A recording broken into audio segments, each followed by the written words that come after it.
Sheldon Creed and RCR go their separate ways, and Kyle Larson makes laps in an IndyCar at Indianapolis Motor Speedway for the first time ever.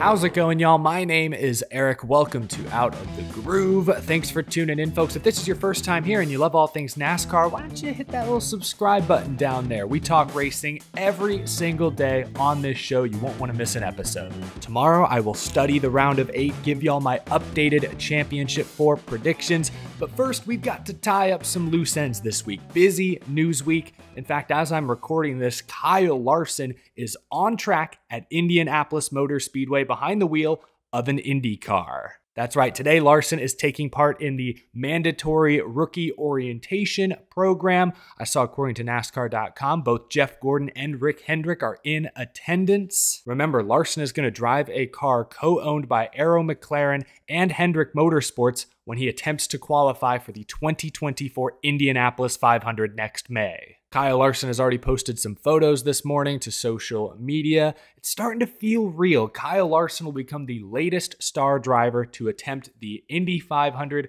Coke 600 double. And I love that the two paint schemes he'll be running that day both match. Take a look at this render from a few months back. Both his IndyCar and NASCAR schemes look very similar. I love it. Both schemes are going to pop on their respective racetracks. Good luck to Kyle Larson today. Moving on, Spire Motorsports today confirmed that Marco Andretti, we're sort of sticking with the open wheel theme to start this show, Marco Andretti will drive their truck 2 more times at the end of this season. He'll race the number 7 truck next weekend at Homestead Miami Speedway, and then again, he'll be behind the wheel at Phoenix in the finale. I believe that Homestead will be Andretti's NASCAR Oval debut.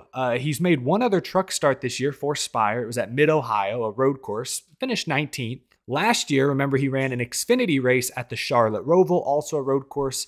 But now here at the end of 2023, back-to-back oval starts. Good luck to him. The Season 2 SRX champion is going to have his work cut out for him. It's always interesting, though, when you see, the name Andretti tied to Spire, tied to Gamebridge. Spire obviously making huge moves. Gamebridge is a large reason why. Their links to Andretti's past interest in getting into NASCAR. Again, this could be Andretti sort of tiptoeing their way, just wading into the shallow end of stock car racing, if you will. Testing the waters, but good luck to Marco. I hope he does well. The big news yesterday, though, which kind of wraps up a week of wild, silly season speculation, Sheldon Creed and Childress Racing are going their separate ways. This came out of left field yesterday afternoon. Childress Racing released this statement. Sheldon Creed will not be returning as driver of the number 2 Welland Camaro in the NASCAR Xfinity Series in 2024. We will make an announcement regarding the driver of the number 2 Welland Chevrolet in the near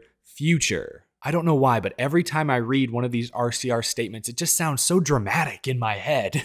The timing couldn't be worse. Now, eventually, Sheldon Creed then released a statement of his own, which reads, "We have decided to leave Childress Racing at the end of the 2023 Xfinity season. RCR and Welland gave me my first opportunity out of the Truck Series, and although we haven't gone out and won all the races we would have wished to, I'll be forever grateful for the friendships, hard work, learning, and growing we have done. Additionally, I can't thank Welland enough for their never-ending support of me and our team. Extremely excited to share my 2024 plans with you all soon." Now I wonder why RCR released their statement at all, or why they released theirs first. If Sheldon Creed's account is correct, he is making the decision to leave the team after this season. I don't know. Let's take Creed's statement at face value. He is choosing to leave Childress Racing. Why?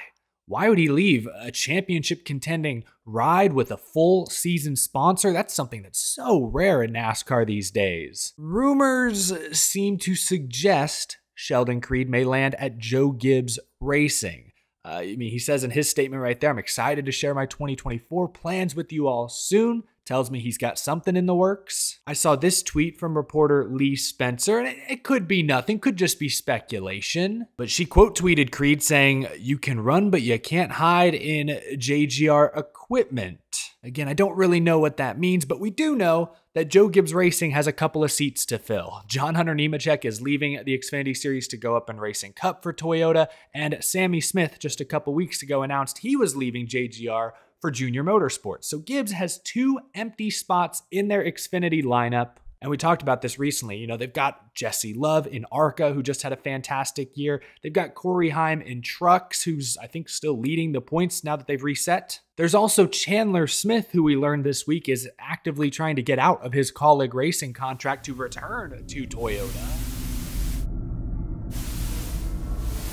So my point is that while JGR does have several options, I don't think any of them are perfect. Like Corey Heim, not sure if he brings a ton of funding. Chandler Smith, they may have to buy him out of his Colleague contract. That's expensive. Jesse Love, William Sawalich, really young. Maybe Sheldon Creed is just what the doctor ordered. I'm not sure how much funding he brings. I'm sure there's something behind him. He's got some backing. Sheldon Creed is 26 years old. He's a former Truck Series champion. He won that title back in 2020. On paper, at least, the Sheldon Creed to Joe Gibbs Racing rumor, I think, has some merit to it. Because again, if we take Creed's statement at face value that he's choosing to leave RCR, I mean, the only team in the Xfinity Series that's consistently as good or better than RCR is probably Joe Gibbs Racing, maybe Junior Motorsports. I guess you never know. Maybe he and Austin Hill still have bad feelings after what happened at Bristol a few weeks back, and maybe Creed just wanted to get out from under that toxic situation. I don't know.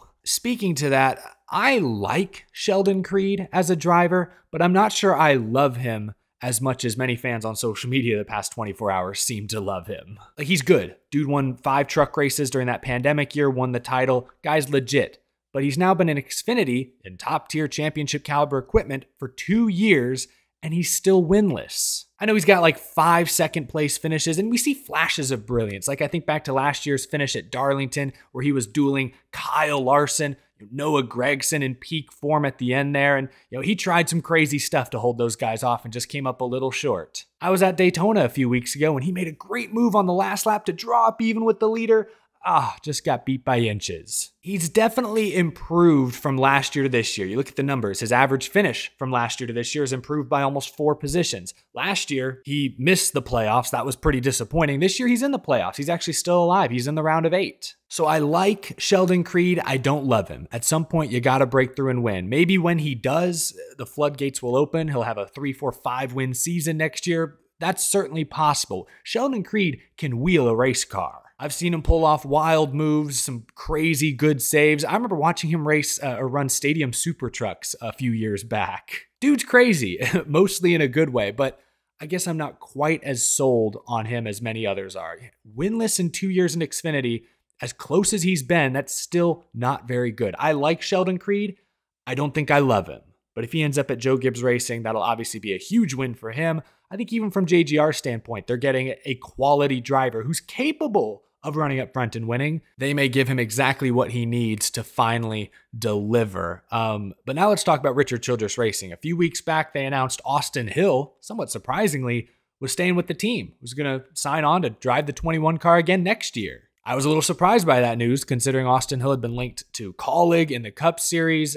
This year's been a huge season for him. I thought he'd be looking for an opportunity to move up. Austin Hill's pretty old for a prospect. Isn't he like 29, 30 years old? Let me check. Yeah, 29. So I was a bit surprised that Austin Hill chose to stay with Richard Childress Racing. Who are they going to get to team up with him now? The vast majority of fans seem to believe this is Ty Dillon's ride, and I can't blame you for thinking that. The day after Spire announces Ty Dillon's replacement, a seat opens up at RCR, the team owned by Ty Dillon's grandfather. Like, the timing is very suspicious, no doubt. But I'm not so sure about this. I think Ty Dillon takes great pride in blazing his own trail. He's done things by and large his own way. Certainly he's had support from his grandfather back in his early days in the Xfinity Series. Even when he came to Cup with Germain Racing, I believe they had some sort of alliance with RCR. There is a connection there for sure, but Ty Dillon has been able to go out and do it on his own more times than not. Remember a couple years ago when he was out of a Cup ride? He went to Joe Gibbs Racing, Toyota, and made some Xfinity starts. I don't think Richard Childress had anything to do with those deals. So it's certainly possible Ty Dillon will end up in Xfinity driving for his grandfather, Richard Childress. Certainly plausible, but I don't think he's the most likely candidate. A friend of mine shared this tweet with me. It's about a week old. Parker Retzlaff tweeted the classic, pen emoji that Noah Gragson made famous a few years back, suggesting he has a deal signed for next season. Retzlaff, 20 years old, driving for Jordan Anderson in Xfinity this year. Jordan Anderson Racing, I believe, gets engines from ECR. Jordan Anderson, friend of the channel, recently married Larry McReynolds' daughter. Larry Mack, of course, famous RCR crew chief, actually came back out of retirement to crew chief a race for Jeffrey Earnhardt in RCR at Talladega earlier this season. I've got no inside information here, but Retzlaff seems to be a pretty hot prospect.